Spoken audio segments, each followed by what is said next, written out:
La consommation du prêt-à-porter burkinabé s'illustre désormais dans le quotidien vestimentaire des uns et des autres. Stylistes, créateurs, modélistes se mettent à l'œuvre pour trouver la bonne formule créative pour promouvoir l'identité culturelle burkinabé et faire porter fièrement le Made in Burkina Faso. Amoureuse de la culture, notre invitée du jour porte haut cet objectif. À travers ses créations originales, elle nous fait vivre et redécouvrir une autre culture à travers la mode. Elle, c'est Mademoiselle Jamila Topan. Elle est ici aujourd'hui pour nous parler de sa marque Sunaya. Et c'est bien de belle dans votre émission La vie de CEO, une émission qui parle d'entrepreneuriat. C'est tout de suite. Bonsoir Mademoiselle Jamila Topan. Bonsoir Mademoiselle Toé. Bonsoir et merci d'accepter cette entrevue pour Team TV. Mademoiselle Topan est journaliste présentatrice et aujourd'hui elle est ici sur notre plateau en tant que styliste, c'est ça? C'est ça, oui. Okay. Pouvez-vous nous parler un peu de votre parcours? Ok, bon, j'ai fait des études en communication et journalisme. D'accord. Et après ça, j'ai eu à faire des stages un peu partout dans les médias et dans des entreprises aussi de communication. Et actuellement, je suis journaliste et présentatrice radio dans une boîte de la place. Et j'ai décidé de me lancer dans le stylisme, la mode. J'ai une marque de vêtements qui s'appelle Sunaya. D'accord. La première question qui me toque à l'esprit, c'est comment une journaliste présentatrice se retrouve dans le domaine de la mode? Eh bien, comme une journaliste présentatrice se retrouve dans la mode, il faut dire que j'aime beaucoup la mode. Et souvent, je m'assois, je regarde à la télé, il y a une chaîne de mode à la télé. Souvent, je m'assois, je regarde les créations et ça me passionne vraiment. Et au-delà de ça, je voulais promouvoir ma culture parce que je suis une personne qui aime la culture. Et je le disais d'ailleurs dans mon introduction. Vous l'avez bien dit.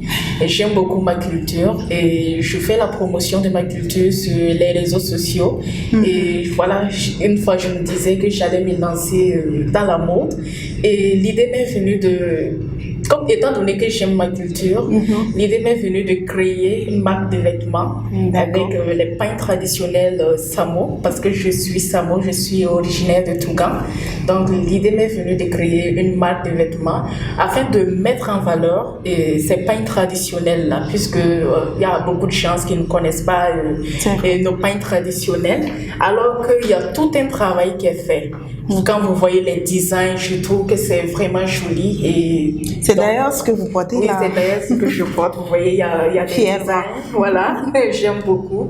Et quand tu vois les dames qui confectionnent ces pains-là, c'est vraiment pour avoir. Il y a plein de dessins qu'elles font. Et je me suis dit, pourquoi ne pas essayer de valoriser ces pains-là, étant donné que voilà. D'autant plus que les tissus burkinabés font maintenant l'unanimité dans les différentes créations. Oui. Comment êtes-vous arrivé à concilier journalisme et mode avec le temps? Parce qu'on sait que les journalistes sont tout le temps sur le terrain, il faut présenter, il faut préparer ses papiers et tout. C'est vrai que c'est pas facile parce que le journalisme, ça prend du temps. C'est ça. Souvent, tu montes le matin, tu descends tard la nuit. À la maison, même, on a du mal à te voir. Souvent, on se pose des questions, mais du moment où je suis passionnée par ce que je fais, c'est-à-dire la mode et la valorisation de ma culture, comme étant donné que je suis passionnée, donc j'arrive à trouver un peu de temps. Et souvent, je m'assois, je fais des dessins que je montre à mon couturier. Je fais des dessins, des designs et puis je montre ça à mon couturier afin qu'il puisse faire, concevoir les modèles. D'accord. Voilà. Vous savez, Mademoiselle Topan reçoit de jeunes entrepreneurs ici sur le plateau.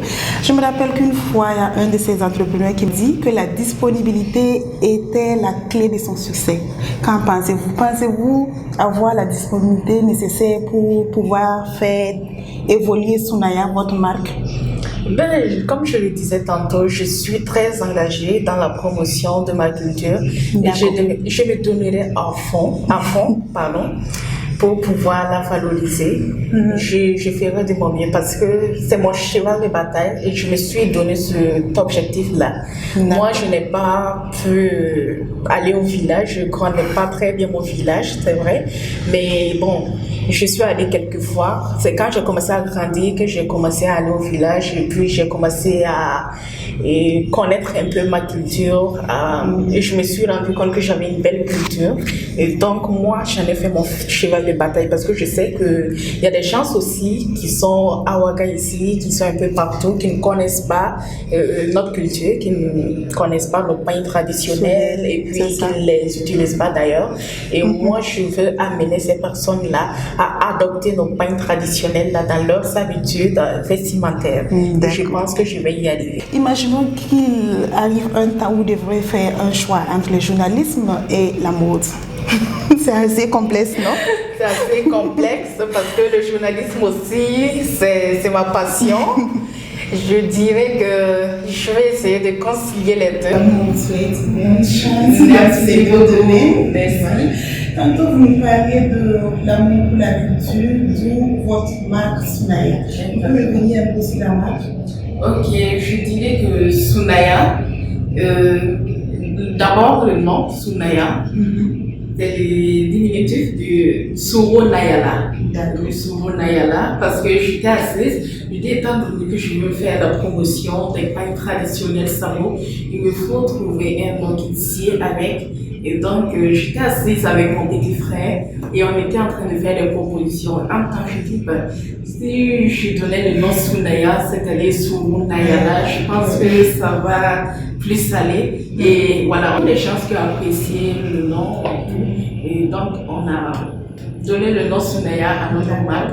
Et c'est une marque, comme je le disais, qui fait la promotion de la culture Samo, en particulier de la culture burkinabé de façon générale. Amener tous les Burkinabés à adopter ces pains et dans leur habitude, dans leur quotidien.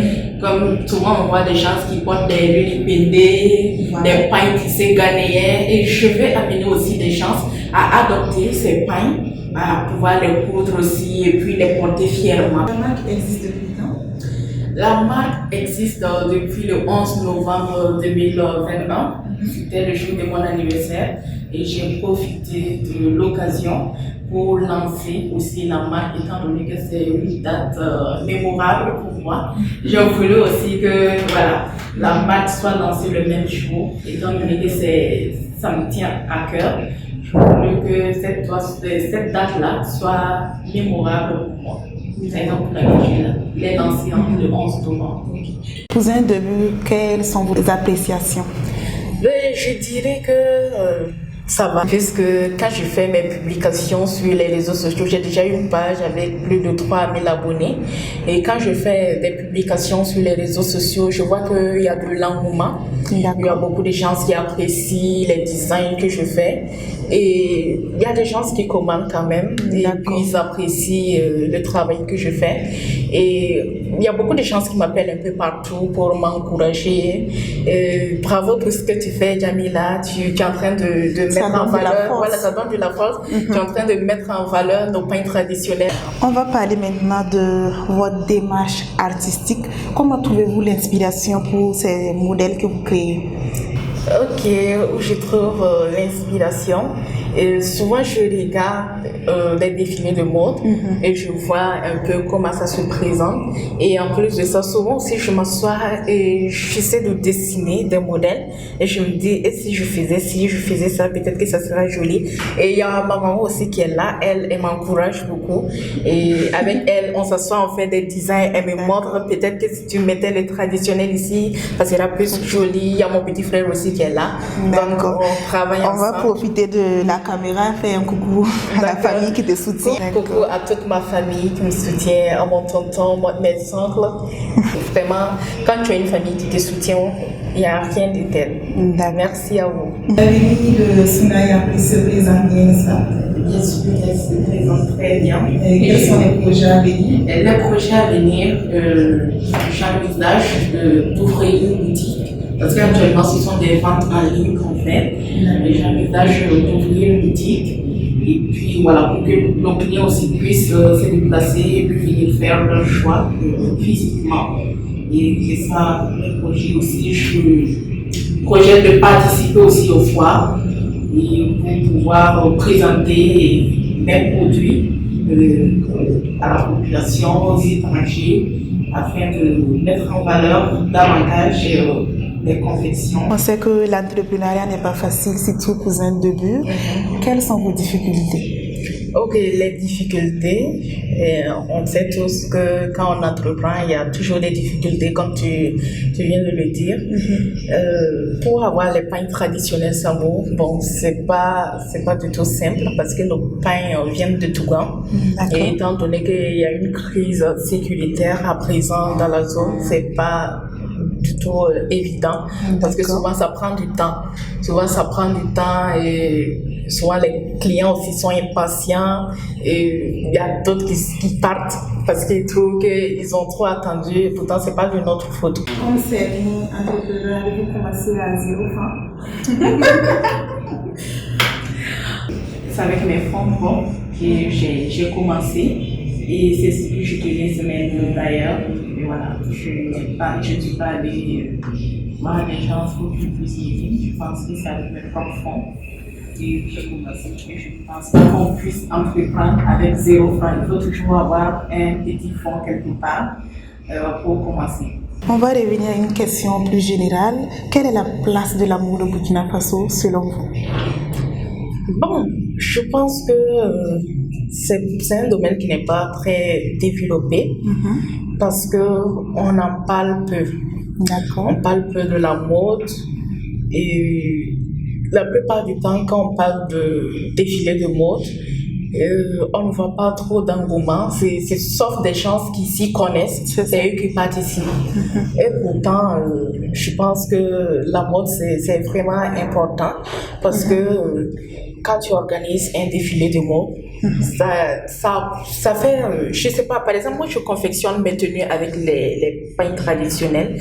Je pense que ça apporte de la visibilité à la culture burkinabé et voilà, à l'ensemble de la culture africaine et tout.